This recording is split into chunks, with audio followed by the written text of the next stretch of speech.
Најмалку 17 лица се повредени во кампот за мигранти Сухел во Германија. Полицијата соопшти дека нередите запуцнале кога еден мигрант го запалил куренот пошто настанал хаос. Дел од мигрантите се нафрлиле и врз обезбедувањето кое се обидало да го спаси мигрантот по кој разгневено трчале 50 лица. По ова групата почнала со камења да фрла по полицајците, да ги крши прозорците на автомобилите, ја руинирале и зградата на германската администрација во која се регистрирале пристигнатите мигранти. Овој инцидент, како што пишува Daily Mail, се случува во време кога Германија се подготвува да прими 800.000 бегалци оваа година, што е за 4 пати повеќе од лани. Бегалскиот камп во Сухел беше изграден да прими 1200 лица, но во моментов во него се сместени 1700.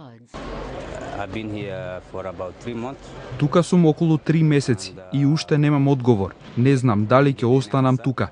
Немам одговор од властите. Не можам да го разберам овој живот тука. Не знам дали ќе останам. Мојата мајка е мртва, мојата сестра е мртва, а јас сум жив.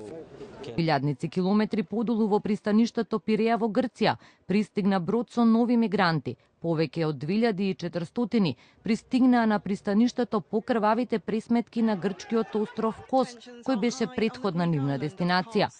Земјата, која е во голема должничка криза, не беше подготвена да го прими големиот бран на бегалци, пишува Daily Mail. Во Грција за само една недела влегоа 20.000 бегалци, чија крајна цел ќе биде некоја од европските земји. За да се справат со мигрантската криза, британскиот и францускиот министер за внатрешни работи потпишаа договор за поголема контрола и формирање на команден центар. Ова значи поголема вклученост на полицијата и финансиска помош од Британија во висина од 7 милиони фунти за справување со мигрантите кои се сместени на Кале, место на француската граница каде моментално има 50.000 мигранти.